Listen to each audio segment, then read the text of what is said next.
Bismillahirrahmanirrahim.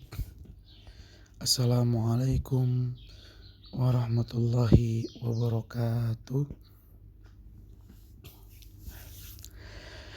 Innal hamdalillah nahmaduhu wa nasta'inuhu wa nastaghfiruh wa na'udzu billahi min shururi anfusina wa min sayyiati a'malina.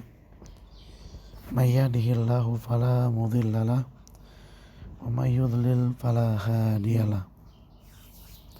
Asyhadu an la ilaha illallah wahdahu la syarikalah wa asyhadu anna Muhammadan abduhu wa rasuluhu la nabiyya wa la rasula ba'dah. Amma ba'd. Alhamdulillah, ahibati fillah, para siswa SMA Plus Liwal Furqan, kita bersyukur kepada Allah Subhanahu wa taala pada kesempatan di hari yang semoga Allah melimpahkan keberkahan untuk kita semua. Kita dapat melanjutkan kembali pembelajaran kita walaupun masih dengan online. Mudah-mudahan kita tetap bersemangat, tetap sungguh-sungguh dalam belajar dan menuntut ilmu. Kita juga memohon kepada Allah Subhanahu wa taala, semoga Allah Subhanahu wa taala selalu memberikan kepada kita kesempatan, semangat, istiqomah, kesenangan dan kemudahan dalam belajar, dalam menuntut ilmu, terutama dalam belajar ilmu agama. Serta kita memohon semoga Allah selalu memberikan kepada kita kemudahan dalam memahami setiap pelajaran yang kita bahas dan memberikan kepada kita tambahan ilmu yang bermanfaat, ilmu yang barokah, ilmu yang menjadikan kita semakin dekat kepada Allah, semakin bertakwa dan semakin istiqomah. Salawat dan salam semoga senantiasa tercurahkan kepada junjungan kita Nabi yang mulia Nabi Muhammad Sallallahu Alaihi Wasallam, juga kepada keluarganya, kepada para sahabatnya, dan kepada orang-orang yang senantiasa mengikuti jejak sunnah beliau hingga hari kiamat. Allahumma la sahla illa ma ja'altahu sahla wa anta taj'alul hazana idza syi'ta sahla. Rabbi shrah li sadri wa yassir li amri wahlul 'uqdatam min lisani yafqahu qawli. Rabbana zidna ilman warzuqna fahman. Ahibati fillah, para siswa SMA Plus Liwal Furqan, insyaallah pada kesempatan kali ini, dan kita bersyukur kepada Allah, kita telah selesai dari faraid dan juga ilmu warathah, ilmu warisan. Itu artinya kita akan masuk ke dalam kitab yang baru, yaitu kitab tentang nikah dan talak. Sebelum kita masuk ke dalam kitab nikah dan talak, perlu kita ulang kembali apa sih yang kemarin kita bahas. Yang kemarin kita bahas adalah tentang hajib dan zawil arham. Apa itu hajib? Hajib itu artinya penghalang. Ini pembahasan yang terdapat di dalam ilmu warisan, di mana makna yang dipahami secara umum dari kata hajib adalah seorang ahli waris tidak mendapatkan harta warisan, padahal sebelumnya dia berhak. Terus kenapa nggak dapat? Karena ada sebab yang menghalanginya dari mendapatkan harta warisan.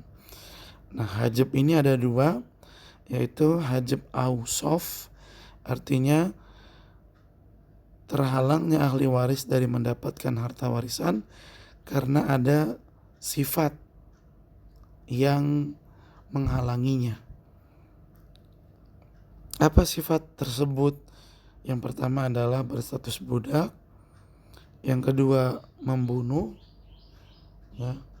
Yang ketiga berbeda agama. Kemudian yang kedua adalah hajab ashkhas, yaitu adanya ahli waris yang lebih berhak untuk mendapatkan harta warisan. Misalnya ada anak keturunan sama ada cucu. Dua-duanya ini kan berhak mendapatkan harta waris. Tapi si anak akan menghalangi cucu dari mendapatkan harta warisan. Kenapa? Karena si anak lebih berhak mendapatkan harta warisan daripada cucu. Dan hajab ashkhas ini terbagi menjadi dua juga. Yang pertama hajab hirman, artinya tidak mendapatkan sama sekali. Yang kedua hajab nukson, artinya masih dapat tapi lebih sedikit. Kemudian yang kita bahas juga adalah tentang zawil arham. Zawil arham ini adalah keluarga tapi dia tidak dapat harta waris. Contohnya adalah cucu-cucu dari anak perempuan. Mereka nggak dapat harta waris. Contoh lain lagi adalah om dan tante dari ibu. Kan ada ya om dan tante dari bapak, berarti itu adalah saudara-saudaranya bapak. Ada juga om dan tante dari ibu, berarti itu adalah saudara-saudaranya ibu. Nah, om dan tante dari ibu, mereka tidak mendapatkan harta warisan.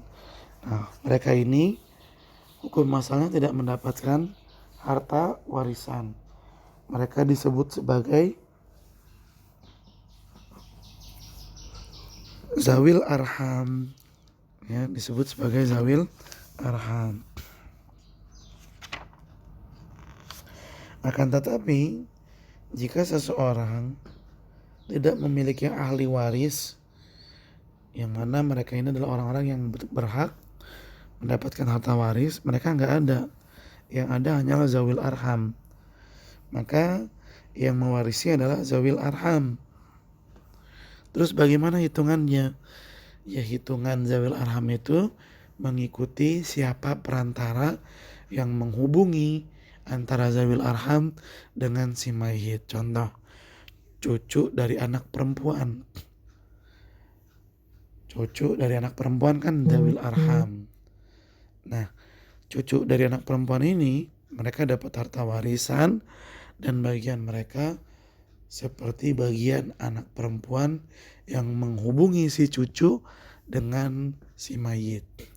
Taib, itu dia yang kita bahas pada pertemuan yang lalu. Mudah-mudahan Allah selalu memberikan kepada kita semangat dan bantuannya untuk selalu memurojaah pelajaran-pelajaran yang telah kita lalui. Baik, ahibati fillah, maka selanjutnya kita akan masuk ke pembahasan tentang kitab nikah. Ya, masuk ke dalam pembahasan kitab nikah. Di dalam kitab nikah ini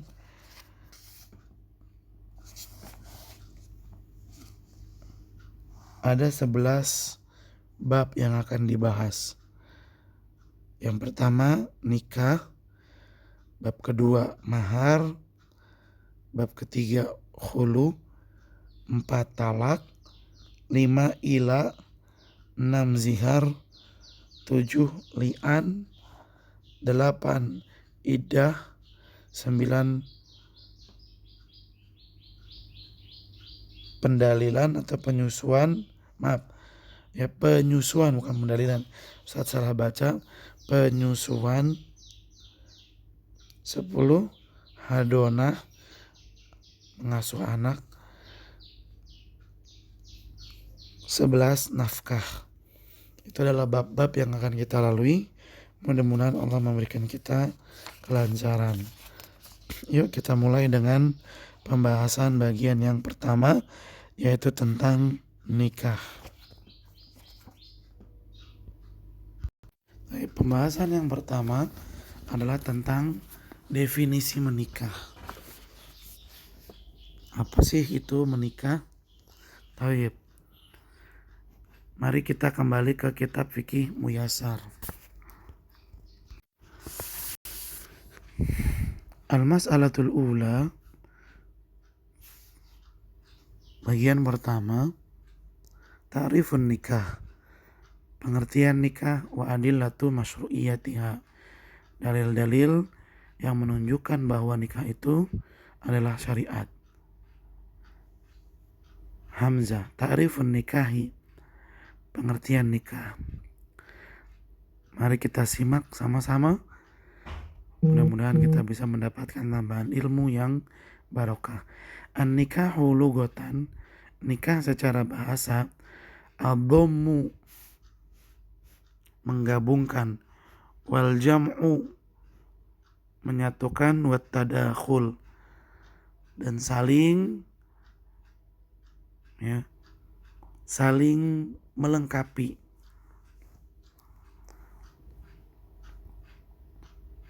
Yuqalu, dikatakan, ma'khudhun min tanakahatil asjaru, kata nikah ini mula-mulanya diambil dari istilah tanakahatil asjar, yang artinya sebagian dari pohon itu menyatu, bergabung dengan sebagian yang lain. Tanakahat, saling menyatu. Idza indoma ba'duha ila ba'din, kalimat tanakahatil asjar ini diungkapkan idza, apabila indoma ba'duha, sebagian pohon menyatu, ila ba'din, ke sebagian yang lain. Au min, ada juga yang mengatakan kata nikah itu diambil dari kata nakahal matorul ardo. Nakahal matorul ardo, air hujan itu menyatu dengan tanah. Kapan kalimat ini diucapkan? Idza ikhtalata bisraha, idza ikhtalata bisaraha, yaitu ketika merasuk ke dalam tanah yang lembab. Air hujan masuk ke dalam tanah.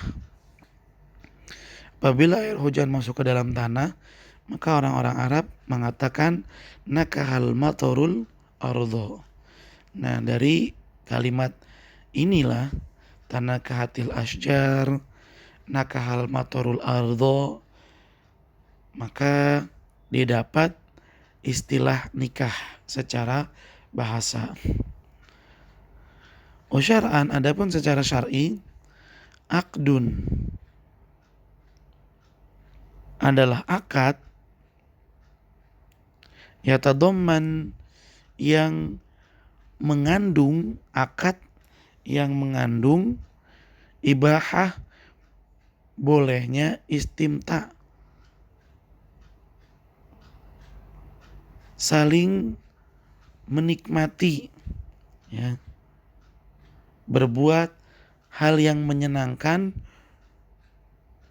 kulli minaz zaujaini, setiap pasangan suami istri, bil akhar, dengan pasangannya, alal wajhil masyru', dengan cara yang diperbolehkan oleh syariat. Nikah itu adalah akad yang tujuannya untuk membolehkan antara laki dan perempuan saling melakukan yang dia suka, ala wajhil masyru', tapi tetap dalam bentuk yang diperbolehkan oleh syariat Islam. Adillatu masyru'iyatin nikahi, dalil-dalil yang menyatakan bahwa nikah itu masyru', disyariatkan.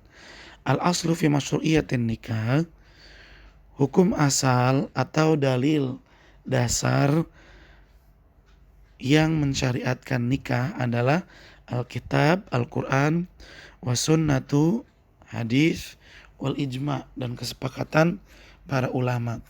Faqad dalla ala masyru'iyatin nikah, ayatun katsiratun. Sungguh banyak ayat yang menunjukkan bahwasannya nikah itu disyariatkan dalam Islam.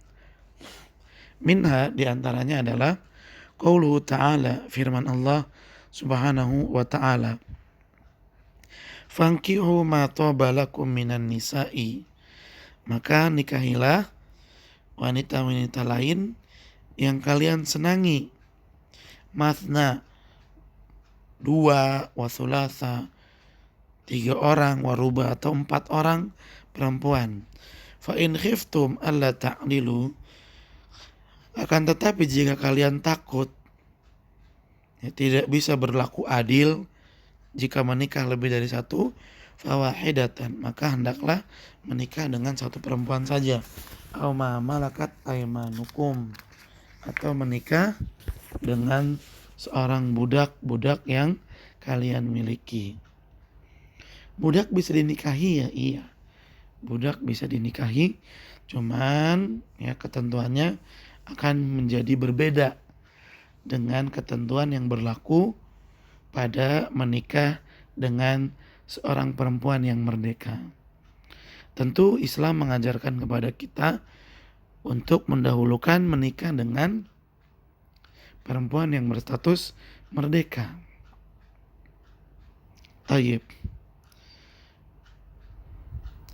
Wa qauluhu ta'ala, dan juga firman Allah Subhanahu wa taala, wankihul ayama, dan nikahilah orang-orang yang sendirian, minkum, di antara kalian, maksudnya para jomblo, dan nikahkanlah orang-orang yang sendirian di antara kalian, wassalihina min ibadikum, dan nikahi pula orang-orang yang layak untuk menikah dari budak-budak yang kalian miliki, wa imaikum, dan juga budak-budak perempuan yang kalian miliki, nikahi mereka. Wa ahaditsun katsiratun, dan banyak sekali hadis yang juga menunjukkan bahwasannya menikah itu termasuk syariat dalam Islam. Minha, yang diantaranya adalah hadis Ibnu Mas'udin radhiyallahu anhu, hadis yang diriwayatkan oleh Ibnu Mas'ud radhiyallahu anhu, dari Nabi sallallahu alaihi wasallam, dari Nabi sallallahu alaihi wasallam, qala, beliau bersabda, ya ma'syaras sabab, ya ma'syaras sababi, wahai para pemuda, man istata'a minkumul ba'ah, barang siapa di antara kalian mampu menikah. Ba'ah, apa sih artinya ba'ah? Kita lihat di footnote, al-ba'atu, itu di poin kedua, an-nikah wa tazawuj, artinya adalah nikah. Wal maqsuduhu huna, dan yang dimaksud di sini adalah takalifuz zawaji wa mu'nah. Arti dari kata ba'ah di sini adalah biaya pernikahan dan nafkahnya. Takalifuz zawaj, biaya pernikahan, wa mu'nah. Sehingga artinya, arti hadis yang tadi disebutkan adalah, wahai para pemuda, barang siapa di antara kalian sudah memiliki kemampuan berupa biaya pernikahan dan nafkah, falyatazawwaj, maka segeralah menikah. Fa innahu aghaddu lil basari, karena menikah itu bisa menjadikan seseorang lebih menundukkan pandangannya. Wa ahsanu lil faraji, dan lebih menjaga kemaluannya. Wa man lam yastati', dan barang siapa yang belum memiliki kemampuan al-ba'ah, belum memiliki kemampuan berupa biaya pernikahan dan nafkah, fa'alaihi bisawm, maka hendaklah dia melaksanakan puasa. Fa innahu lahu wija', karena berpuasa itu bisa menjadikan seseorang tercegah dari hawa nafsu yang tidak baik. Nah, di sini ya ikhwan, dalam hadis ini nih ada sedikit yang ingin kita kupas. Apa itu? Bahwa menikah, kata Nabi SAW, akan menjadikan seseorang bisa lebih menjaga pandangannya, bisa lebih menjaga kemaluannya, kesucian dan kehormatannya. Nah, di sini kita bisa mendapati bahwa tujuan menikah adalah menjaga kehormatan kita. Ini menunjukkan bahwasanya pernikahan itu harus betul-betul dibangun di atas aturan yang Allah Subhanahu wa taala tetapkan, supaya jalan kehidupan pernikahannya betul-betul bisa mewujudkan tujuan dari disyariatkannya pernikahannya, itu seseorang betul-betul bisa menjaga pandangannya. Jangan sampai sudah menikah tapi masih jelalatan, masih lebih suka melihat hal-hal yang haram, padahal ada yang halal tapi dia lebih suka sama yang haram. Waliyadzubillah. Ancamannya adalah, ya ikhwan, siapa yang sudah memiliki sesuatu yang halal tapi dia masih suka yang haram-haram, kelak di hari kiamat di neraka nanti akan dihukum oleh Allah Subhanahu wa taala. Di tangannya ada daging yang lezat, daging yang baik untuk dimakan. Di tangannya, di hadapannya, tapi dia nggak bisa memakan daging yang sehat tersebut, daging yang baik, yang layak untuk dikonsumsi dan juga enak. Dia malah memakan daging busuk yang sudah belatungan, yang baunya sudah na'udzubillahimin zalik. Dia malah menyantap yang itu. Secara otomatis tubuhnya malah bergerak ke situ dan dia pun tersiksa karenanya.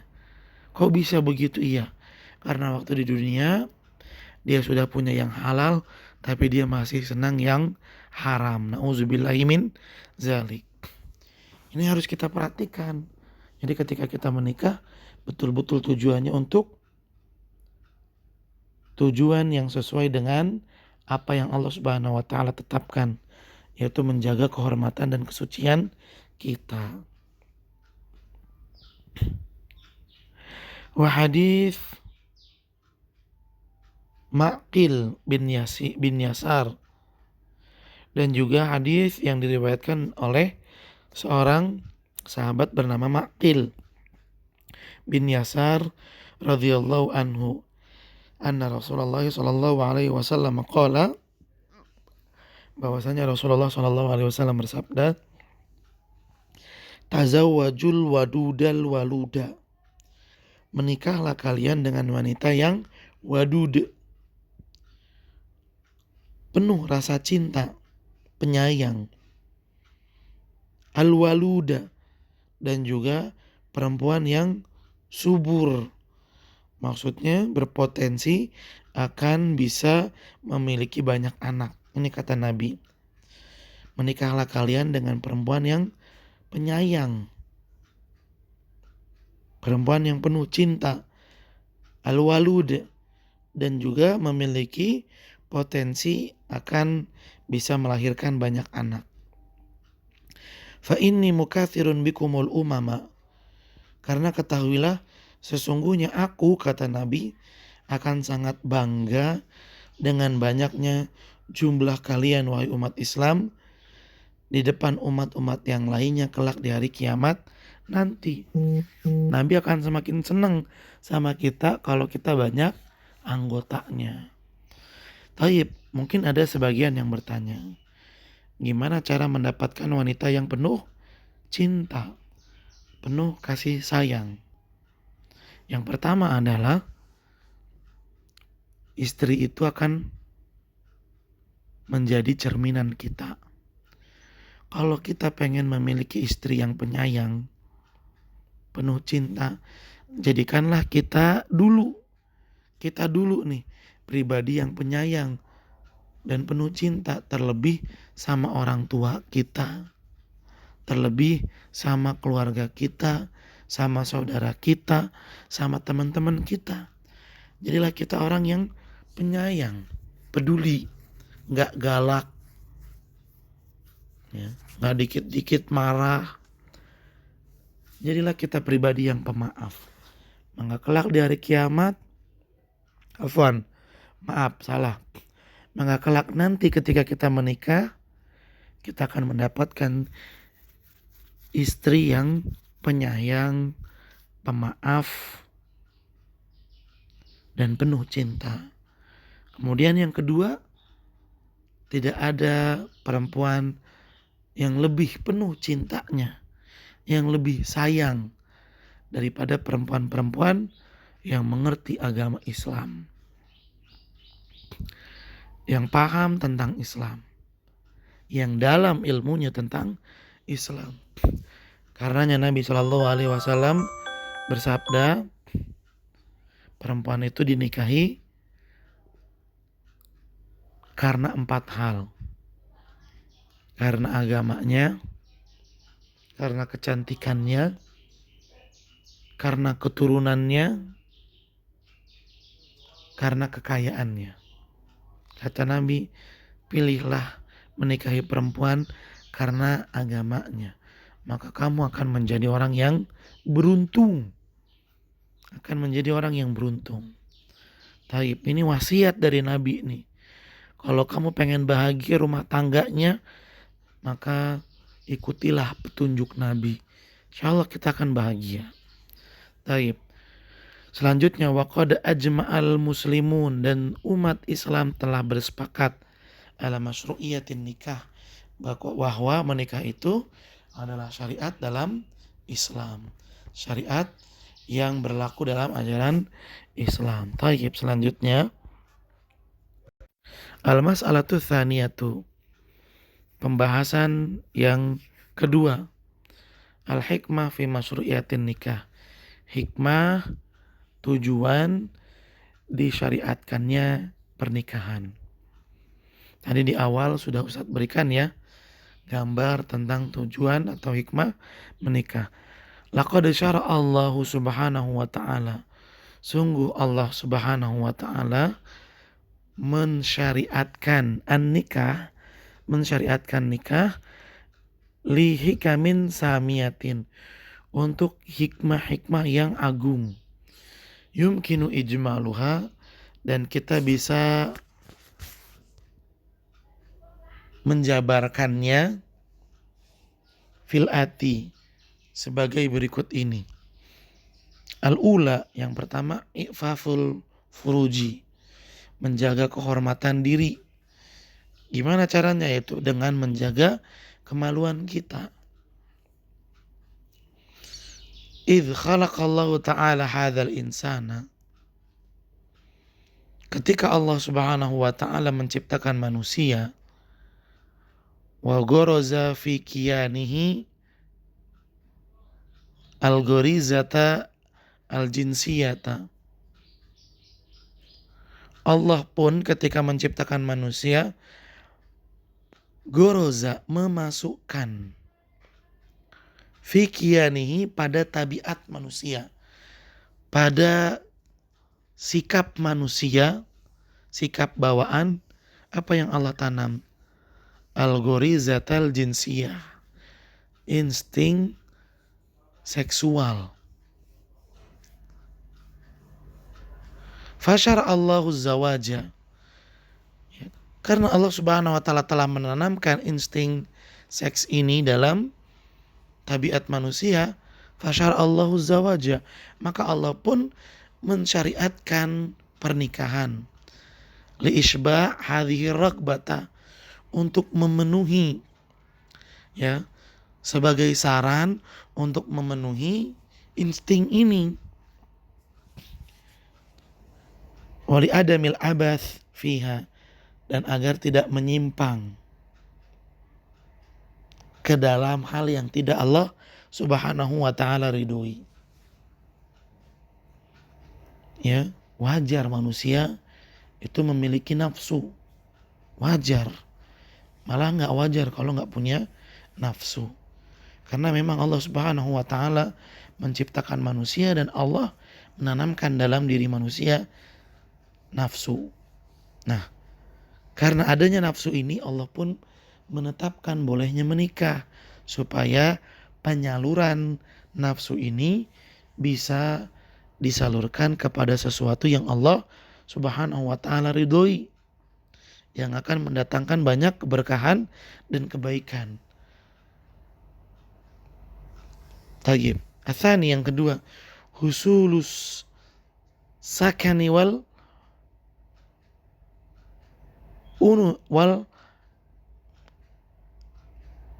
ansi baina zawjaini wal anas. Husulus sakani wal anas, mewujudkan sakan, ketenangan, wal anas, dan kesenangan, baina zaujaini, antara laki-laki dan perempuan, wa husulur rahati wal istiqrar, dan juga untuk mewujudkan rohah, ketentraman, wal istiqrar, dan kedamaian. Ini tujuan menikah, mencegah kacau balau, mencegah keliaran hawa nafsu seseorang, sehingga tidak berbuat onar, tidak menzolimi, dan tidak merusak orang lain. Dengan menikah, maka seseorang akan mendapatkan ketenangan, akan mendapatkan kesenangan, dan juga akan mendapatkan ketentraman. Qala ta'ala, Allah Subhanahu wa taala berfirman, wa min ayatihi, dan di antara tanda-tanda kekuasaan Allah, an khalaqalakum min anfusikum azwaja, adalah Allah menciptakan untuk kalian pasangan-pasangan, min anfusikum azwaja, dari jenis kalian sendiri.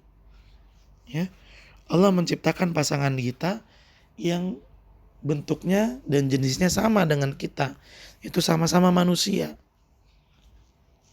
Ya, maka siapa yang mengambil pasangan dari selain manusia, ini nggak nyambung, berarti dia nggak sesuai dengan fitrahnya Allah. Zaman sekarang banyak sekali ikhwan, nauzubillahi min zalik. Mudah-mudahan Allah menjaga kita. Apa contohnya? Ada orang menikah sama boneka, menikah sama karakter kartun, menikah sama hewan peliharaan yang dia sudah rawat, nikah sama benda-benda mati, nikah sama robot. Ini sesuatu yang menyimpang. Karena Allah Subhanahu wa taala menyatakan dalam ayat ini, di antara tanda kekuasaan Allah adalah Allah menciptakan untuk kalian pasangan yang sejenis dengan kalian, yaitu serupa dengan kalian, sama-sama manusia, bukan yang lainnya. Litaskunu ilaiha, supaya kalian cenderung dan merasa tentram bersama pasangan tersebut. Wa ja'ala bainakum mawaddatan wa rahmah, dan Allah menjadikan di antara kalian rasa kasih dan juga rasa sayang. Akan Allah tumbuhkan antara pasangan suami istri, sekalipun mereka gak pernah pacaran, sekalipun sebelumnya mereka gak pernah ketemu, tapi mereka berniat menikah untuk menjaga kesucian serta menegakkan syariat Islam, maka Allah pun akan menumbuhkan rasa cinta di antara mereka. Ats-tsalitsah, yang ketiga, hifdzul ansab, menjaga nasab keturunan, wa tarabutul qarabati, dan untuk menguatkan jalinan kekerabatan, wal arham, dan rahim, ba'duha bi ba'din, sebagiannya dengan sebagian yang lain. Betul ya, di Jepang, ya, di negeri Jepang, pemerintahannya sedang mengkampanyekan supaya warganya itu pada nikah. Kalau nikah nanti dapat hadiah ini, dapat tunjangan ini, dimudahin ini itu. Kenapa? Karena warganya orang Jepang semakin tahun semakin berkurang. Kok bisa? Iya, karena kebanyakan mereka nggak mau nikah. Akhirnya nasabnya berkurang dan ini bisa membahayakan. Bisa-bisa nanti jadi langka dan ujung-ujungnya punah. Nah, dengan menikah akan menjaga kelestarian anak keturunan manusia. Watarabutul qurabah, ya, menguatkan jalinan kekerabatan dan jalinan rahim. Ya, contoh misalnya ada seseorang menikah dengan tetangga. Nah, ini kan nanti tetangganya semakin dekat hubungannya. Menjalin kekerabatan lebih erat. Seperti itu. Maka ketika menikah betul-betul harus memilih yang tepat. Jangan sampai nanti menikah asal-asalan, berantem yang ujung-ujungnya mengakibatkan dua keluarga besar menjadi bertengkar juga gara-gara kita salah memilih. Rabi, Bako'un nasli al-bashari. Ini miriplah dengan yang nomor 3. Menjaga kelangsungan hidup al-bashari manusia. Wa taktsiru adadil muslimin. Dan untuk memperbanyak jumlah umat Islam. Li'ighazatil kufari bihim. Supaya orang-orang kafir itu menjadi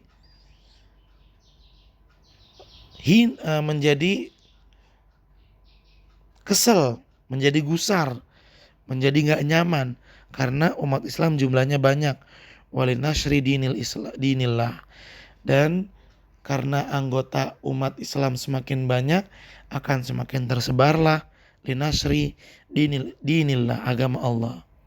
Tapi perbedaan dari poin keempat dan poin ketiga adalah kalau poin keempat menjaga kelangsungan hidup manusia, kalau poin ketiga itu menjaga nasab keturunan. Maksudnya bagaimana? Ya maksudnya supaya keturunannya itu jelas. Coba bayangkan kalau misalnya seseorang berzina. Kemudian dari zinahnya itu menghasilkan keturunan. Anehnya lagi tuh perempuan ya banyak disentuh oleh laki-laki yang berbeda-beda. Nanti ketika dia melahirkan anak, bingung, ini bapaknya yang mana? Ini akan merusak keturunan. Bapaknya yang mana? Ini anaknya siapa? Akan merusak keturunan. Ujung-ujungnya nauzubillahi min zalik ditakutkan nanti malah ada bapak biologisnya, ini bapak aslinya, tapi karena dia nggak tahu kalau itu anaknya, di kemudian hari dia malah menikah. Nah, ini nauzubillahi min zalik. Karena rusaknya keturunan. Taib. Al-khamis, yang kelima, hifaz alal akhlak. Menjaga akhlak yang baik, minal hubub wa taraddi. Menjaga keluhuran akhlak, minal hubub, agar minal hubut, agar tidak terjerumus, ya, minal hubuti wa taraddi, agar tidak terjerumus fi hawiyati zina, ke jurang buruk perbuatan zina, wal alaqatil masbuhah, dan hubungan-hubungan haram, yaitu pacaran. Supaya seseorang tuh gak berzina. Saya gak zina kok, saya cuma pacaran. Lah, zina itu bukan cuma berhubungan badan yang tidak halal. Ya, kita ngobrol berdua-duaan sama lawan jenis yang bukan mahramnya, itu udah zina. Melihatnya zina, berbicara bersamanya zina, sampai pegangan tangannya juga zina. Cuman pegangan tangan.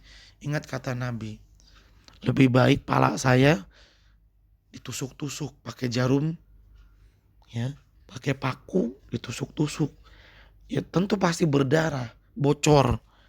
Kata Nabi, lebih baik saya digituin daripada saya menyentuh perempuan yang bukan mahramnya. Kenapa? Dampak bahaya yang akan ditimbulkan akan lebih besar, apalagi nanti di hari kiamat. Tayyib, itu dia hikmah dan tujuan dari menikah. Ini harus kita pahami, harus kita mengerti dengan baik, supaya ketika kita menikah kita nggak asal memilih. Al-mas'alatu tsalitsah. Kemudian bagian yang ketiga, pembahasan yang ketiga, hukmun nikahi wa ikhtiyaruz zaujati. Hukum pernikahan dan kiat memilih istri, memilih pasangan. Awal yang pertama, hukmun nikahi, hukum menikah. Yakhtalifu hukmun nikah, hukum menikah itu macam-macam, berbeda-beda. Min syakhsin li akhar, ya, dari satu orang dengan orang yang lain. Setiap orang punya hukum menikah sendiri-sendiri, berbeda-beda. Dengan kata lain, hukum menikah itu disesuaikan dengan pribadi seseorang. Bagaimana maksudnya? Yuk kita dengarkan dulu. Awalan, yang pertama, yakunu wajiban, nikah hukumnya wajib. Idza kana syakhsu yakhafu ala nafsihi min wuqu'i fi zina. Idza kana syakhsu, apabila seseorang yakhafu ala nafsihi, takut terhadap dirinya, nggak bisa menahan hawa nafsu, minal wuqu'i fi zina, sehingga akan menjatuhkannya ke dalam jurang perzinahan. Ketika seseorang merasa seperti itu, di mana gejolak nafsunya udah besar benar, dia nggak mampu nahan, dan dia takut berzina. Dan ini tentunya yang merasakan ya pribadinya dia. Selalu berpikir tentang perempuan. Wa kana qadiran ala takalifiz zawaj wa nafaqatihi.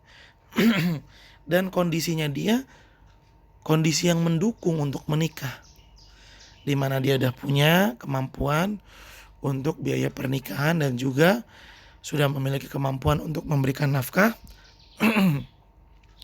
Maka hukum menikah bagi orang yang seperti ini wajib. Ya. Jadi yang pertama, hukumnya wajib ketika satu, sudah gak kuat nahan hawa nafsu. Yang kedua, memiliki kemampuan untuk memenuhi kewajiban pernikahan dari biaya nikah sama nafkah. Lianna zawaja toriku i'fafihi, karena pernikahan itu adalah cara untuk menjaga kehormatan dia. Wasuni anil wuku'i fil haram, dan sebagai benteng bagi dirinya agar tidak terjatuh ke dalam lubang yang haram.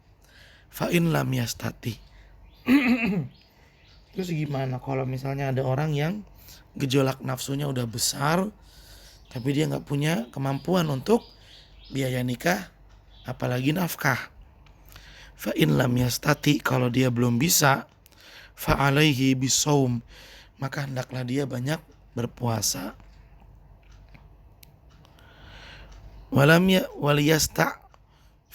Waliyasta'fif, dan sambil berpuasa hendaklah dia juga berusaha untuk menjaga kehormatannya.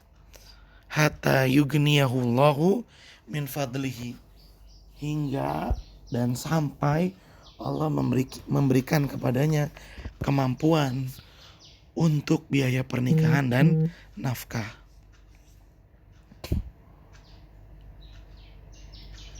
Tsanian, yang kedua, yakunu manduban, menikah hukumnya sunnah. Manduban masnunan, hukumnya sunnah.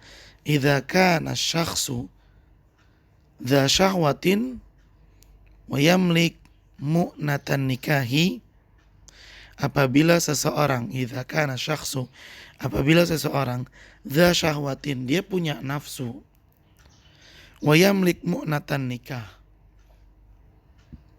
dan dia juga punya kemampuan untuk biaya nikah dan nafkah. Wala yakhafu ala nafsi zina, tapi hawa nafsunya tidak bergejolak dahsyat. Artinya masih bisa ditahan sehingga dia nggak terlalu takut jatuh ke dalam zina. Dia masih merasa aman, ya, nggak terlalu nafsu, masih bisa dijaga, dan insya Allah dia masih bisa aman menjaga dirinya dari perzinahan. Li umumil ayati wal ahaditsil waridah. Hal ini berdasarkan keumuman ayat dan keumuman hadis yang ada. Fil hathi ala zawaj, di mana keumuman ayat dan hadis yang ada itu umumnya menganjurkan azawat untuk menikah, wa targhib fihi, dan mendorong seseorang untuk menikah. Ya. Bunyinya menganjurkan, bunyinya mendorong ayat dan hadis yang ada, bukan mengharuskan, bukan mewajibkan.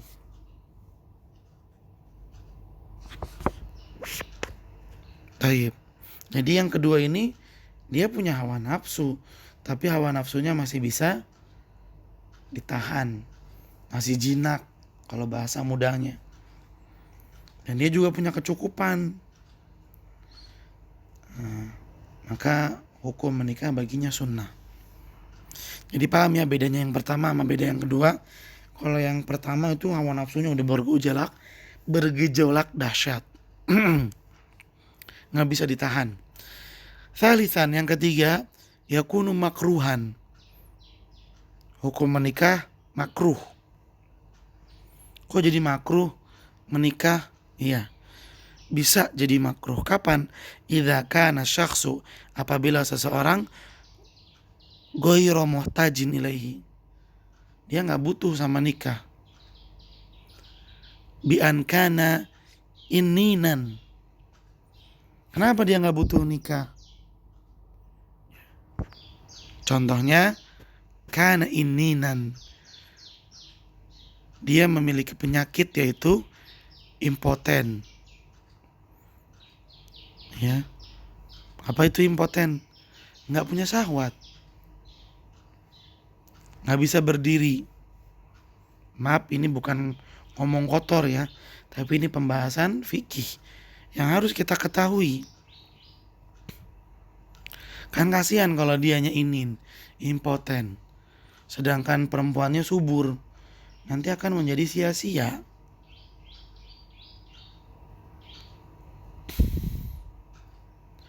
Au kabiran, atau contohnya sudah sangat tua, sudah lansia. Au maridan, atau dia berpenyakit, la syahwata lahuma, sehingga dia nggak punya syahwat lagi. Wal inin, dan yang dimaksud dengan inin, alladzi la yaqdir ala ityanin nisa'i, yaitu orang yang sudah tidak punya hasrat kepada perempuan, nggak bisa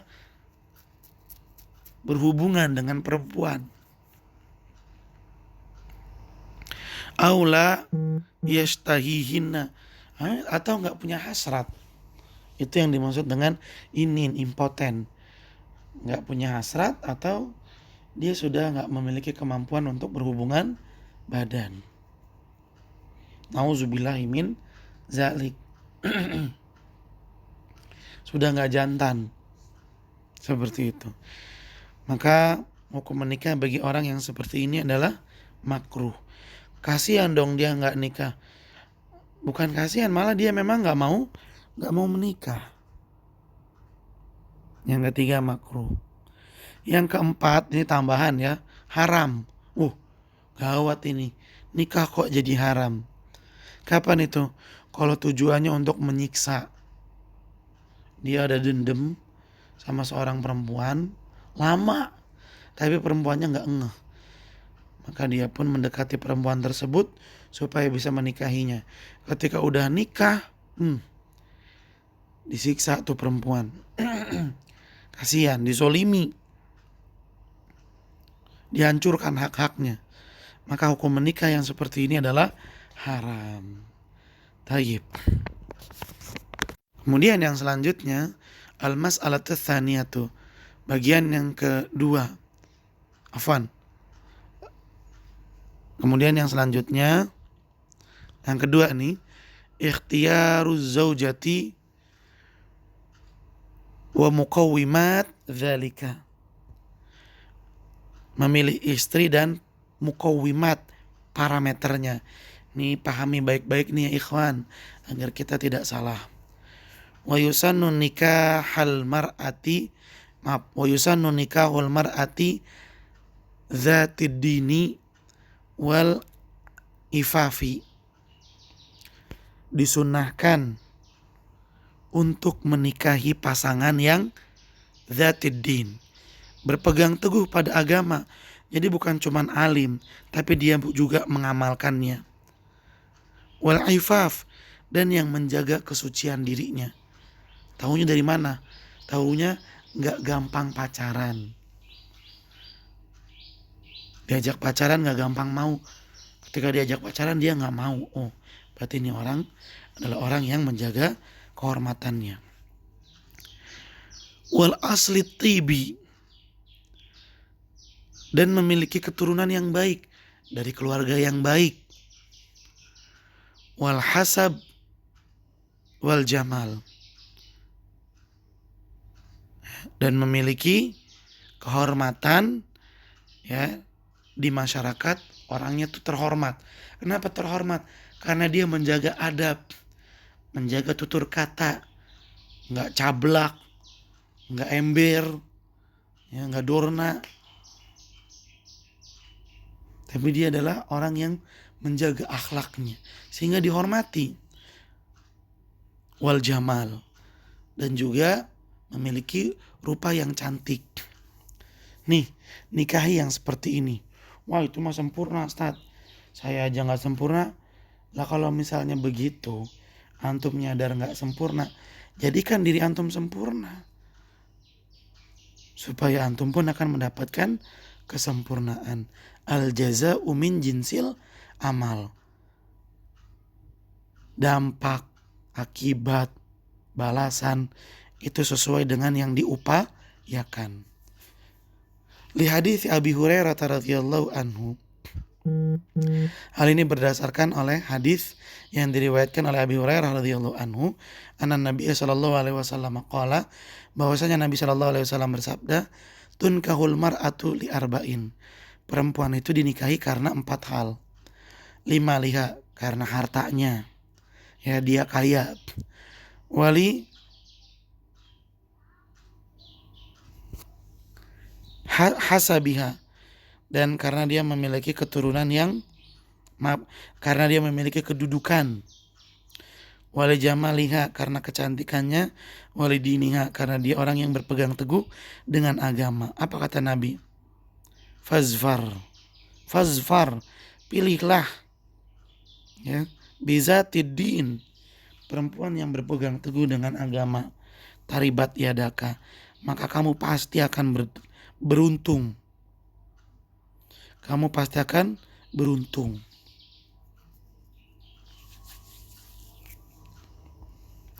Ini wasiat dari Nabi buat kita. Cari yang punya agama baik, supaya kita gak nyesel. Rumah tangganya gak amburadul, ya. Rumah tangga yang didamba-dambakan seperti surga malah jadi neraka. Nauzubillahi min zalik. Faya haris ala dzatid din, maka berusaha untuk mencari pasangan yang berpegang teguh dengan agama. Fil maqamil awal, dan ini menjadi prioritas. Waj'al dzalika, dan menjadikan pilihan dengan agama asas al-ikhtiyar, sebagai pondasi dalam memilih.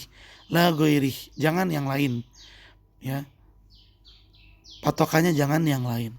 Wa yusannu aidan ikhtiyaru zaujatil walud untuk memilih perempuan yang walud, berpotensi punya banyak anak subur.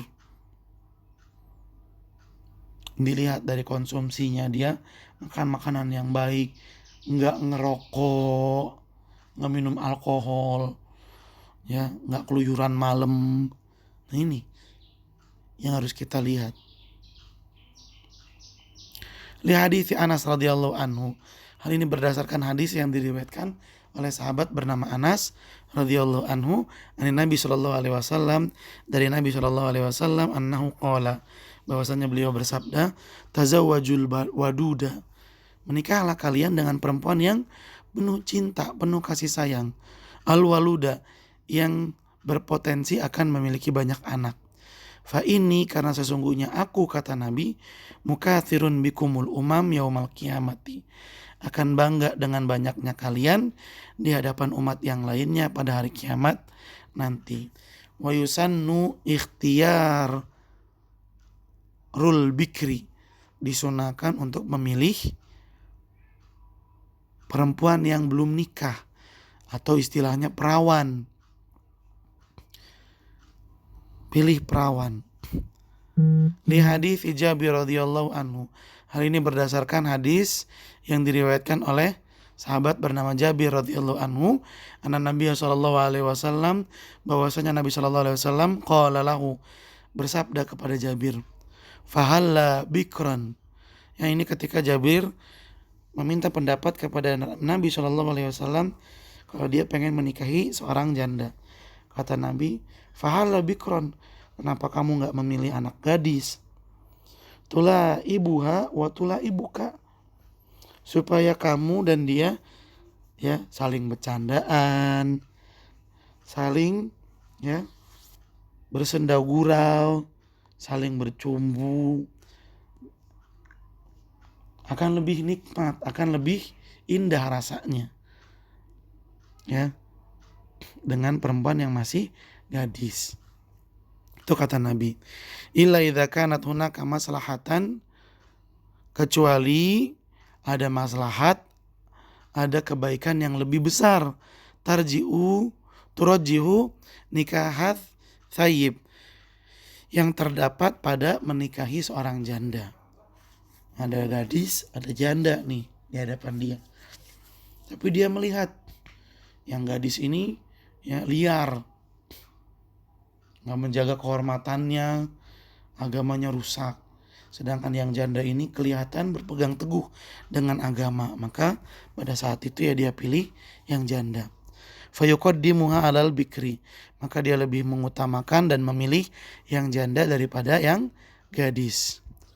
Wa yakhtarul jamilah, dan hendaklah juga memilih yang cantik rupanya, li'annaha askanu li nafsi, karena itu menjadikan lebih menenangkan jiwa, wa aghaddu li basarihi, dan supaya bisa lebih menundukkan pandangan. Ngapain ngeliat yang lain, orang istrinya udah cantik. Wa ad'a li mawaddatihi, dan hal tersebut akan menumbuhkan rasa cinta yang dalam. Nah, jadi bagaimana memilihnya? 1, patokannya karena agama. 2, berpotensi memiliki banyak anak. 3, pilih yang cantik. Ya, yang keempat, usahakan yang masih gadis. Nah, ini ada tips nih. Kalau kamu pengen milih perempuan, ditawarin, nih ada akhwat nih, kamu mau nikah gak? Apa yang kamu tanya duluan? Jangan yang kamu tanya duluan adalah agamanya. Gimana dia agamanya, bagus gak? Jangan. Tapi yang kamu tanya duluan adalah cantiknya. Cakep gak akhwatnya? Loh, kok malah terbalik? Ntar dulu, pahami baik-baik. Cakep apa enggak? Oh, cakep banget, cantik dia. Oh, beneran cantik, iya. Yaudah, saya pengen ta'aruf. Pas datang ke rumahnya, waduh, parah. Memang cakep, tapi akhlaknya gak baik. Misalnya, ketika kita datang, ternyata dia lagi ngobrol sama teman-teman laki-lakinya sambil tertawa terbahak-bahak. Udah gitu gak pakai kerudung lagi. wah kacau. Maka kita tinggalkan perempuan yang cantik itu karena agamanya nggak baik. Tuh. Bahaya kalau misalnya yang kita tanya agamanya duluan. Ini ada akhwat nih, kamu mau nikah gak? Oh mau. Gimana agamanya? Agamanya mantap. Berpegang teguh. Beneran? Iya. Saya mau deh. Saya pengen ta'aruf.